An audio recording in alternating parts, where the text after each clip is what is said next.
If you're looking to get into taking a car to the track, whether it be for casual HPDE track days or more serious racing events, it's a great hobby to have, but one that can get quite expensive quickly. There has to be a consideration of maintenance, repair, and event costs that can really add up, making it more important to keep the cost of your car down. I'm going to show you 5 incredible options for a track car under $20,000 that can make this hobby far more financially friendly. You can't go wrong with any of them, but some have different upsides to others, and I'll be sure to take you through all of that. Also, I'm not saying that these are the absolute best options, but I have owned or been on track with all of them, so I can personally attest to their capabilities and feel that I can confidently recommend each of them. So let's get started.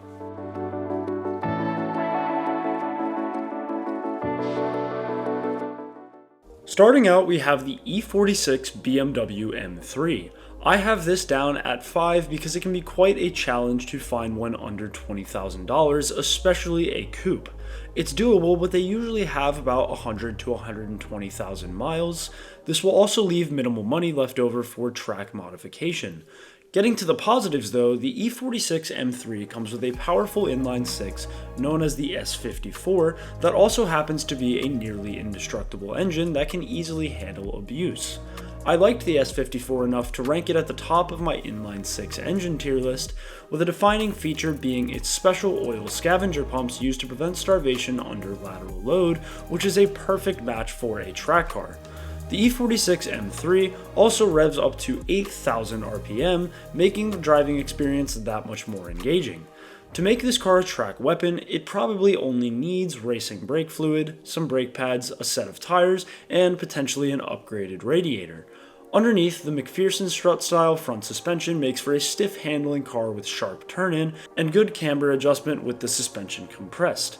If the E46 is appealing to you, be sure to shop for a manual coupe, as it will need the least to be competent on track.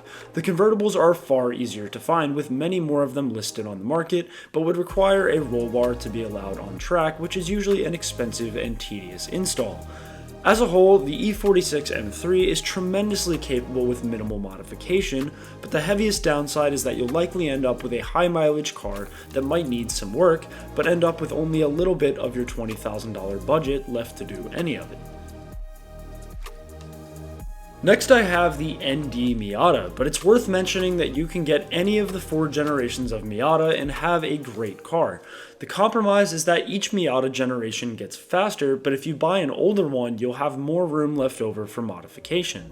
I'm currently building an NC generation Miata for a track car because of how much money it left me for modification, but the ND is undoubtedly a more capable car in stock form, just a little bit more expensive. These can be found around $16,000 to $17,000 with low mileage pretty easily, and don't need nearly as much modification as the older ones to be competitive. The major difference is on the power side, where the ND has enough power to make it from 0 to 60 in just 5.5 seconds, which unbelievably is almost equal with the E46 M3 thanks to its ultra-light 2,300 pound weight. The nice thing about the ND is that it's a very new car, so age-related wear items shouldn't be an issue that need replacement. Additionally, the aftermarket support for all Miatas is tremendous, with part costs cheap enough to keep your repair and maintenance bill well down. Worth mentioning is that you'll need a roll bar for sure with any Miata, so consider that in your budget. There are hardtops, but that doesn't actually provide any structural integrity in the event of a rollover, so a roll bar is definitely a must. Other than that, the ND doesn't need anything much beyond racing brake fluid and some pads, which are almost always a requirement for track use to prevent brake boiling and a certain crash. A car like the ND Miata will also really teach you a lot as a driver, with momentum driving forcing you to hang on to as much speed as possible. The lower power also keeps you from getting yourself into too sticky of a situation, with things like oversteer happening in a far more controlled way. In summation, if you want to heavily modify a car or maybe spend as little as even 10 or 15 grand, the older Miatas may be better options. But if you want a car that's well sorted out of the box, the ND is a grand slam. The C5 Corvette is the fastest car on this list without question, and can be found for 15 grand quite easily, allowing for a fair bit of room for modification. I owned a C5 Z06 that I tracked and can confirm that the C5 is dialed from the get-go, with almost nothing needed to start turning really quick laps. My only complaint was the cooling systems, with oil temperatures climbing over 250 degrees Fahrenheit within just a few laps.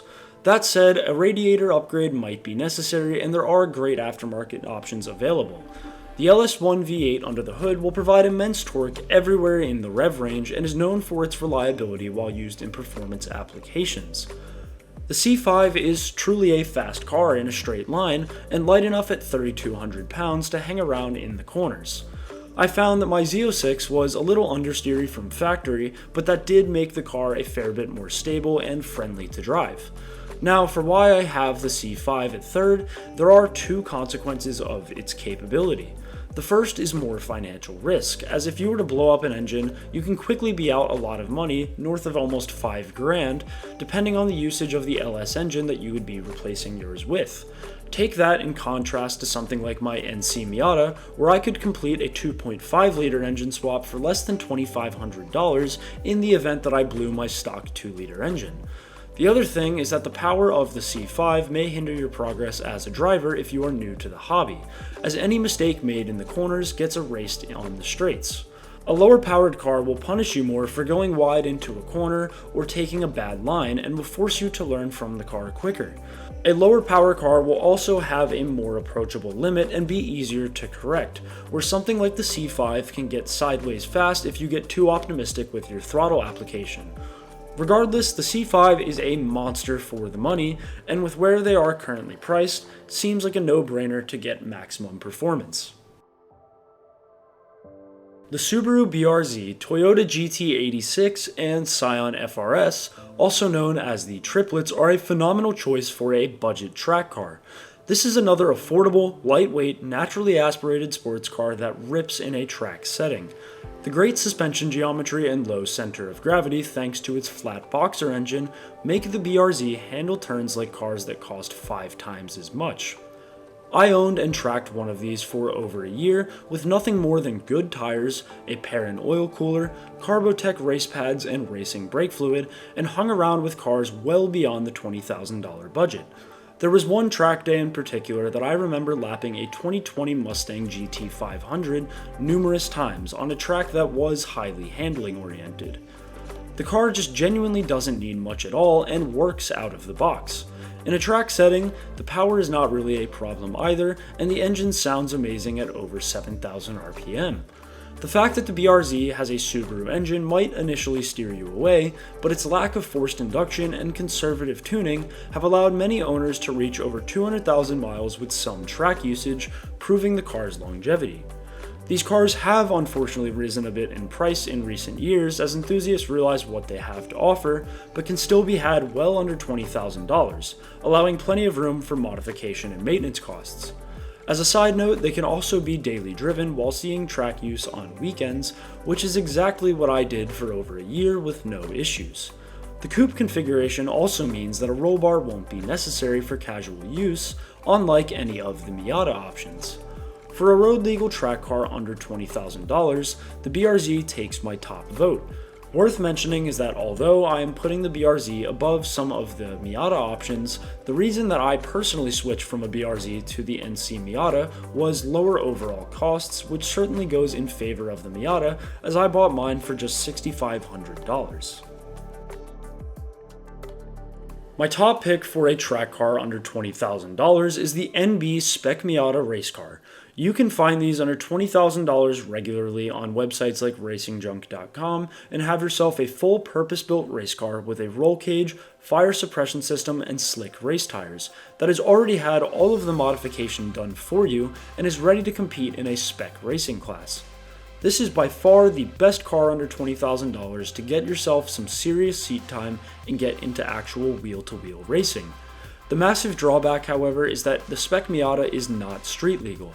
That does mean that car insurance isn't required, but then you are spending almost 20 grand on something that only has one purpose. If you want a full-blown track car for just that and nothing more, or if you want to get into competitive events rather than casual track days, the NB Spec Miata is the cheapest and most efficient way to do so.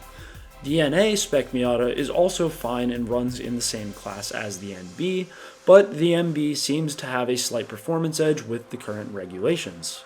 These cars can be used in SCCA or NASA events all over the US and are super easy to maintain and repair, with endless knowledge to be found in forums. If you're looking for something that can double as a daily driver or a weekend car, but also be track capable, then this might not be the car for you. I did want to highlight this option though for those of you seeking purely track use, as the Spec Miata opens many doors regarding the types of events that you can enter it in. Overall, it's a great option and certainly worth consideration.